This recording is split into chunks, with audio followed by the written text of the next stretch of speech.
الرحمن الرحیم۔ السلام علیکم ورحمۃ اللہ وبرکاتہ۔ جی بیٹا، امید کرتا ہوں کہ آپ سب بچے خیریت سے ہوں گے۔ تو بیٹا آج ہمارا اسلامیات کا جو لیکچر ہے سورہ احزاب آیت نمبر 21 ہے۔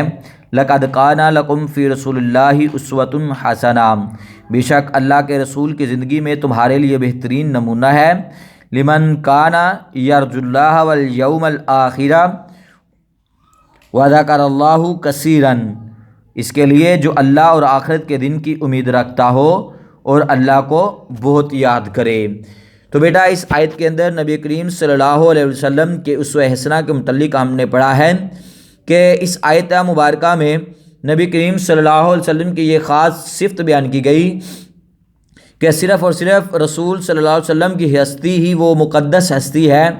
جس کی ہر بات، قول، فعل اور احوال مومنین کے لیے بہترین نمونہ یعنی قابل اتباع اور قابل پیروی ہے۔ ساری تاریخ انسانی میں صرف ایک ہی ذات ایسی ہے جو ہر لحاظ سے مکمل ہے، یہ بابرکت ذات نبی کریم صلی اللہ علیہ وسلم کی ہے۔ تو اس میں بیٹا نبی پاک صلی اللہ علیہ وسلم کی پیروی کے حوالے سے اللہ رب العزت نے قرآن پاک کے اندر مختلف مقامات پر فرمایا کہ من یطع الرسول فقد اطاع اللہ، جس نے رسول کی اطاعت کی اس نے اللہ کی اطاعت کی۔ ما آتاکم الرسول فخذوہ وما نہاکم عنہ فانتہوا، جو کچھ رسول تمہیں دیں اسے لے لو اور جس سے منع کریں اس سے باز رہو۔ قل ان کنتم تحبون اللہ فاتبعونی، اے نبی کہہ دیجئے کہ اگر تم اللہ سے محبت کرتے ہو تو پھر میری پیروی کرو۔ نبی پاک صلی اللہ علیہ وسلم کا ارشاد گرامی ہے من اطاعنی فقد اطاع اللہ، جس نے میری اطاعت کی گویا اس نے اللہ کی اطاعت کی۔ پھر اس کے بعد اس آیت کے دوسرے حصے میں فرمایا کہ من کان یرجو اللہ، جو اللہ پر یقین رکھتا ہو۔ تو ظاہری بات ہے کہ آخر میں یہ ارشاد فرمایا کہ اللہ آپ کی پیروی صرف وہی لوگ کریں گے جو اللہ سے ملاقات اور یوم آخرت پر یقین رکھتے ہیں اور اللہ کا ذکر کثرت سے کرتے ہیں۔ اب اسوہ حسنہ پر چلنے کے حکم سے حوالے سے فرمایا کہ اس میں یہ باتیں ہیں کہ اللہ تعالیٰ پر ایمان، یوم آخرت پر ایمان، ذکر الہی کی کثرت۔ تو اللہ تعالیٰ پر ایمان لانا یہ سب سے بنیادی عقیدہ ہے۔ دوسرا، آخرت پر ایمان لانے کا مطلب ہے کہ ایک دن یہ دنیا فنا ہو جائے گی، تمام انسانوں کو اور جنوں کو اکٹھا کیا جائے گا اور ان سے ان کے دنیاوی اعمال کا حساب لیا جائے گا۔ اس کے بعد تیسرا جو تھا، اس طرح اللہ تعالیٰ کا ذکر کثرت سے کرنے والے بھی اسوہ حسنہ پر آسانی سے عمل پیرا ہوں گے۔ تو یہ بیٹا ایک آیت تھی جس کے اندر نبی پاک صلی اللہ علیہ وسلم کے اسوہ حسنہ کے متعلق جو تھا وہ آگاہ کیا گیا۔ اس کے بعد بیٹا آیت ہے کہ یا نساء النبی لستن کاحد من النساء ان اتقیتن فلا تخضعن بالقول فیطمع الذی فی قلبہ مرض وقلن قولا معروفا، اے نبی کی بیویوں تم عام عورتوں کی طرح نہیں ہو،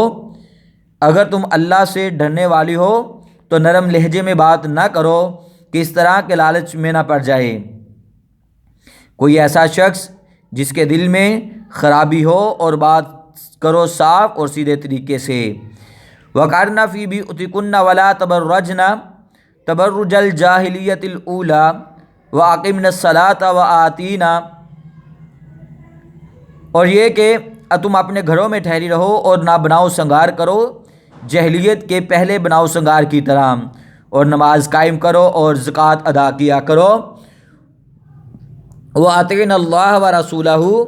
إِنَّمَا يُرِيدُ اللَّهُ لِيُذْهِبَ عَنْكُمُ الرِّجْسَ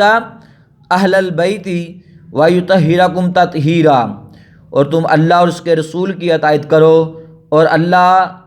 تو اس کا ارادہ رکھتا ہے کہ اے نبی کی گھر والیوں تم سے گندگی دور کر دے اور تمہیں خوب پاک صاف کر دے۔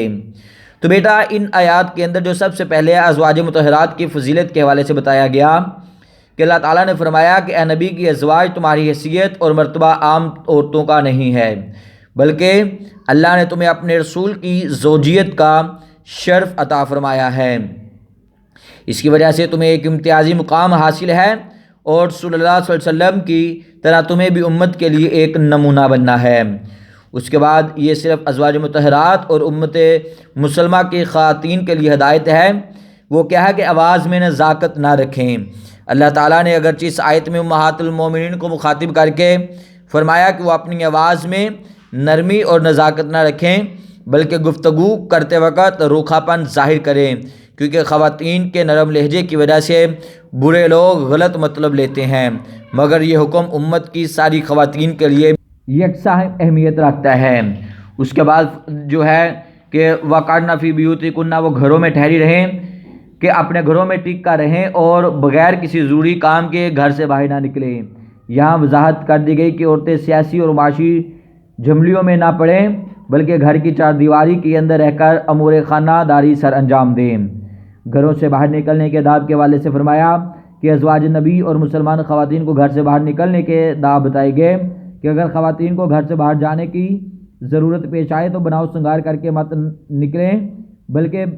اور نہ ہی بے پردہ ہو کر نکلیں، نہ خوشبو لگائیں اور سادہ لباس میں گھر سے باہر نکلیں، اور پھر تبرج الجاہلیہ یعنی زمانہ جہلیت کی طرح بناؤ سنگار نہ کریں، بلکہ حکم دیا واقعی الصلاۃ، نماز کی ادائیگی کا اور اطاعت رسول کے احکامات کا۔ ازواج نبی اور مسلمان خواتین کو پابندی کے ساتھ نماز پڑھنے اور باقاعدگی کے ساتھ زکوٰۃ ادا کرنے کا بھی حکم دیا گیا۔ انہیں ساتھ اطاعت الہی اور اطاعت رسول کا بھی حکم دیا گیا، وہ اس لیے کہ وہ اطاعت الہی اور اطاعت رسول میں تمام نیکی کے کام شامل ہیں اور ہر قسم کی برائی سے بچنے کی تلقین کی گئی۔ اس کے بعد اہل بیت کی تطہیر کے حوالے سے فرمایا کہ آیت مبارکہ میں ازواج نبی صلی اللہ علیہ وسلم کو اہل بیت کہا گیا اور بتایا گیا کہ اللہ چاہتا ہے کہ نبی صلی اللہ علیہ وسلم کے گھر والوں کو پاک صاف کر دے۔ یہ اہل بیت کی ایک امتیازی شان ہے، جس طرح نبی صلی اللہ علیہ وسلم کو اللہ تعالیٰ نے برگزیدہ فرمایا، اس طرح حضور صلی اللہ علیہ وسلم کے گھر کے تمام افراد کو بھی اللہ تعالیٰ نے ہر قسم کی برائی سے خوب پاک فرمایا ہے،